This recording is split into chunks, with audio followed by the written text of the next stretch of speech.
Hey, what is up, guys? Today we're going to be looking at Adama Traore's training, and unfortunately there's not a lot of clips of him training in the gym and outside, so that's why I'm adding some more information on how to become more powerful, because I don't want this video to be like every single Adama Traore video out there right now, with the very few clips that he has and some music in the background.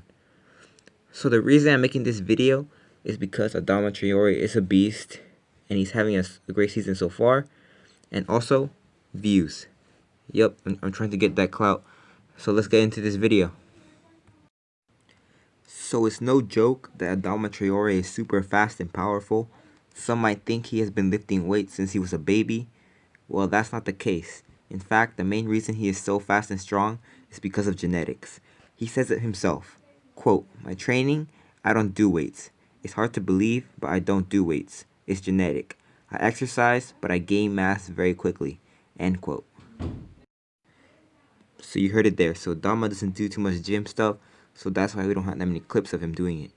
But of course, we might not ever be able to be like Adama, but we can always become better versions of ourselves. We are all different, so don't compare yourself to other players. Instead, focus on training hard, which is in your control, and just keep pushing, guys. And the beauty about soccer is that you don't really need to be Adama Traore fast or Kevin Durant tall, for example, in basketball, nor do you have to have super slow twitch dominant muscle fibers like an endurance runner. All of the training shown here is from the Wolves training and some Instagram clips, so we are not really sure how he trained throughout his whole life, although you can see with the exercises shown here, he does exercises to improve power, where he is exerting max force in short periods of time. He is also including in some ball work and ladder drills. I like the ladder drill as a warm-up and some fitness. And here is a picture of him performing a core strengthening exercise. Having a strong core is very important for any athlete. It's beneficial for balance, change of direction, speed, coordination, and power. We also have a picture of him doing a box jump, which is a plyometric exercise. Obviously, we have no idea if this was a part of a long-term workout plan or if it was just a measure of his explosive power, but I will say that plyometrics are a great form of training to increase power. One benefit being that it takes little equipment to do it. However, make sure to not just mindlessly jump around. Understand that plyometrics are very intense and a decent level of balance and strength is required before doing plyometrics. Also understand to give your best effort into every rep and rest as much as you need in order to be able to perform the next set at maximum effort. So it's unfortunate that we were not able to see more of his training. So in order to increase the beef in this video, I'm going to talk about how to increase some strength and power training.